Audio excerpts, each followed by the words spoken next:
First, happy Monday, or as happy as you can be on a Monday. Hi, welcome back to my channel. My name is Lucy, and today we have a very exciting video. The only reason why I'm excited on a Monday is because of what we're doing today, and obviously, as you can tell from the title, I am starting my Magnolia Parks reading vlog today. I'm only going to be doing the first book in this video, and we'll see if we continue this as we go. I'm really excited to get started on this book. If you're watching this video, I'm assuming you guys probably know the gist of this. If you don't, it's high society, rich kids, Gossip Girl-esque drama, toxic relationships, and I'm excited for it. I'm down for the drama right now. I'm so excited, and I also have the strong urge to annotate this book. I don't know why. Typically, I only annotate books that I've read before, and I want to go back in and get all the quotes that I want. I've never annotated a book on my first read, so this is going to be something new for me, but I really wanted to annotate it for some reason. I don't know why. Maybe just because I'm really excited to use my new tabs and highlighters to annotate. Magnolia Parks was just calling to be annotated for some reason. I'm gonna show you guys all of the annotation material that I do have. Before we get started, I'll link them in the description for you guys in case you do want to check them out. I have a lot of tabs, honestly, an array of colors to choose from. I'm not sure which ones I'm gonna go for. I'm gonna try to match the cover as much as possible. Obviously the colors aren't gonna match perfectly, but I'm gonna try to match the aesthetic at least. I got these from Amazon, and there are a lot of colors to choose from. It came in a pack of 4, I believe. This one my friend gave me. It came in a pack of 4. As for the writing and highlighting, my pen, I just have a ballpoint pen, not colored. It's just black. And then the highlighters, I chose these 4 colors because they kind of fit the book the most. I was thinking about using the typical highlighters that people use for annotating. I tested these 2 out, and this bled through the page a lot less than this. I don't know how well tested that theory is because I just did it in a writing journal rather than a book. I did find that these highlighters bled through a little bit more. It's not terrible, so if you do have those highlighters, like, it's not the end of the world, but these are a bit softer, so I'm gonna go with this. I will let you guys know the colors that I choose, but yeah, we're gonna get started. I'm super excited, and I hope you guys enjoyed today's video, and I'll catch you guys later.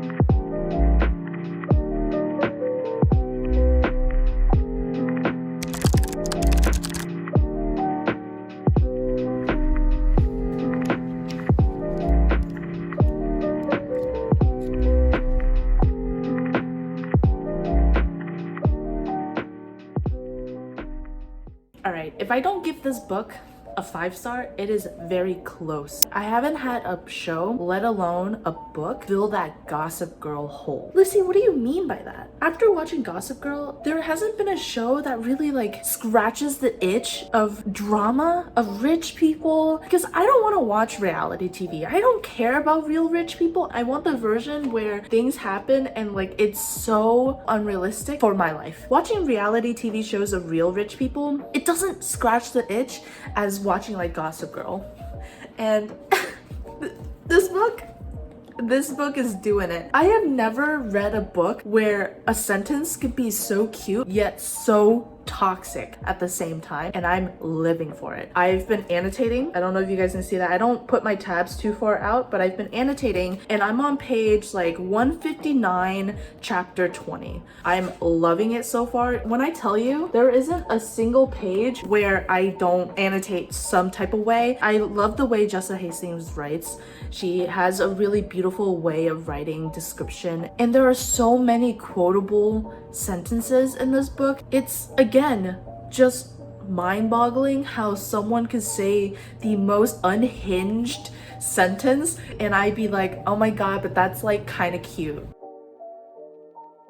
It's giving a lot of Blair and Chuck from Gossip Girl. If you guys know, you know. They are toxic yet so cute, but this, Magnolia Parks and BJ Ballantyne are so good together and also bad together. Like, this book makes you want to root for them and want them to end up together, but then also you're like, girl, run from this shit. Like, this is not it. At the very beginning, I didn't understand why they weren't together, because they, you know, they're like attached at the hip and their personalities seemed so cute and compatible. And then I found out what happened and I was like, okay, how do I justify it so they could be cute together again? I can't justify it, and I completely understand why they're not together, but there's so much back and forth, it's insane. And when I tell you how toxic it is, from page 1 I already highlighted toxic.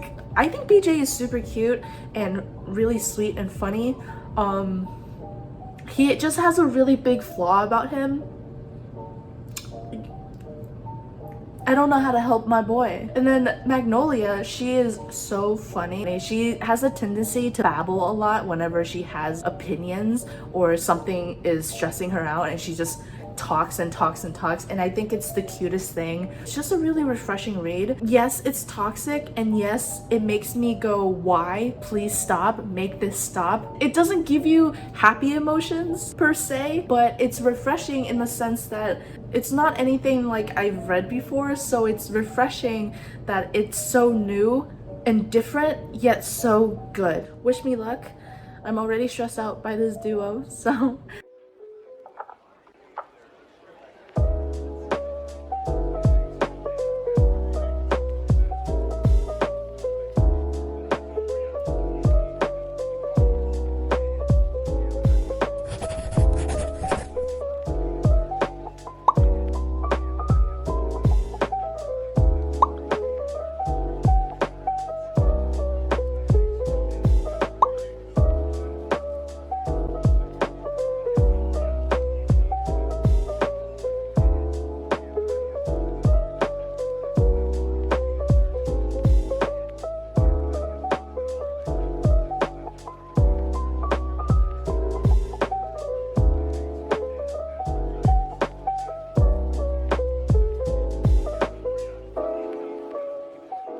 you guys probably thought I was joking when I said I was gonna buy the rest of the series. Do I think that I should have probably waited? Maybe?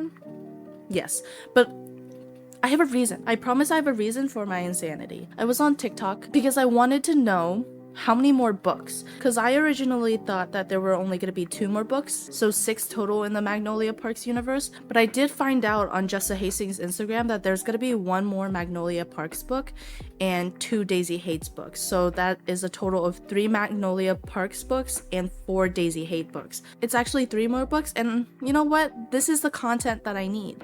Am I struggling and in a lot of pain and stress reading Magnolia Parks? Absolutely. I am on page like 338 and I have about 150 pages left.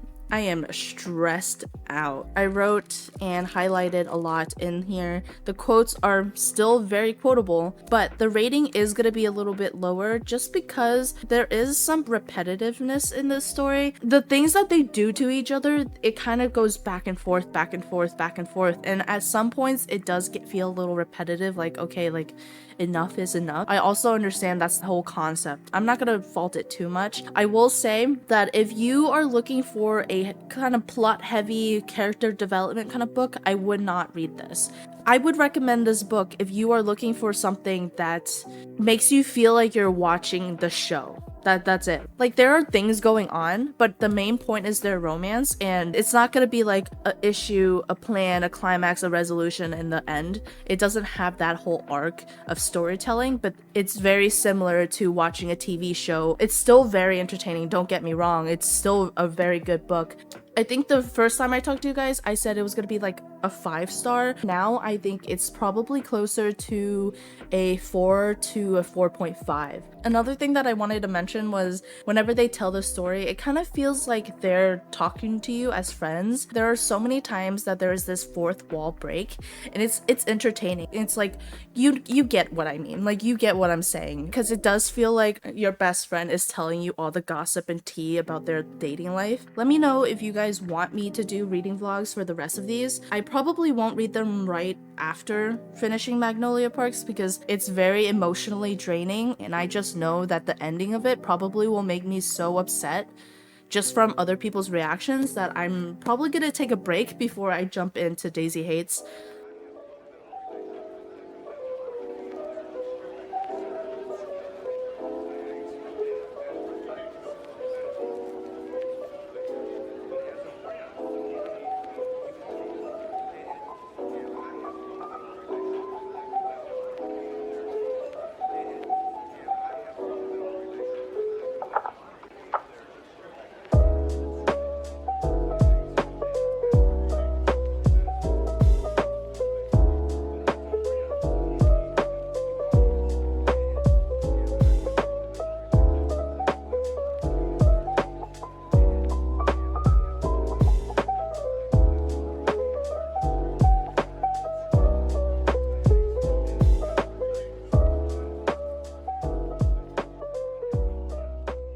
Hey guys, I finished Magnolia Parks yesterday, and you know, I needed some time to kind of take it all in.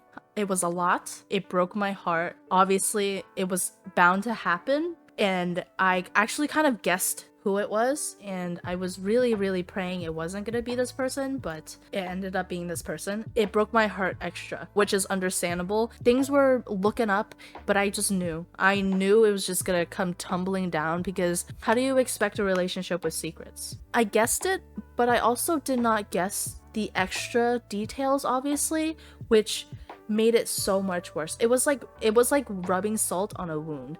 It just kept getting worse. It was bad already. It was really bad already. But it just kept getting worse and worse, and it just, when I finished the book, I needed time to think about it because I was so upset. I knew that I probably would have rated it a lot lower than what I actually mean to rate it, just because of my emotions right then and there. I ended up giving Magnolia Parks a 4.5 star. I would have given it a lot lower if I rated it right after I finished, just because I was upset.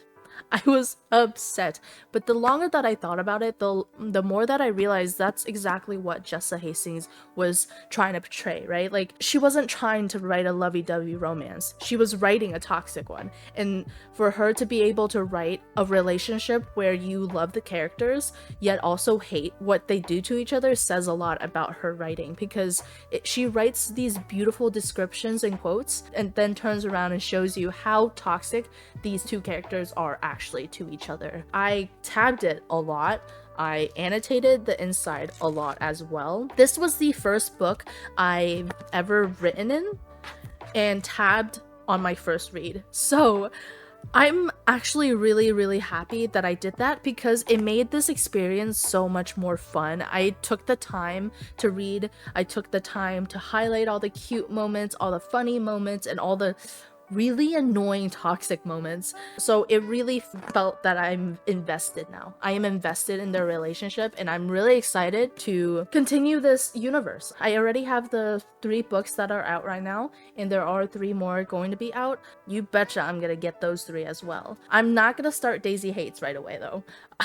I will not do that to myself, because this whole universe is about toxicity and drama, and I think I just need a break after this. This was really fun to read. I enjoyed it a lot. I recommend this if you are looking for a book that makes you feel like you're watching a show and you're binging a show, because this is exactly how it made me feel. But I needed a break because of how toxic it is. I need something cute or fantasy, something less real. I am not rich. I am not in high society, but the drama in this could be very real to some people. My overall thoughts though, I'm really happy I picked this up, and I'm even more happy that I actually enjoyed it. I hope you guys enjoyed today's video. If you want me to do another annotating reading vlog for the other books, let me know in the comments. I would love to do that. They are a little more time consuming, but you know what? I feel like these books are so good for annotating just because Jessa Hastings' writing is so poetic.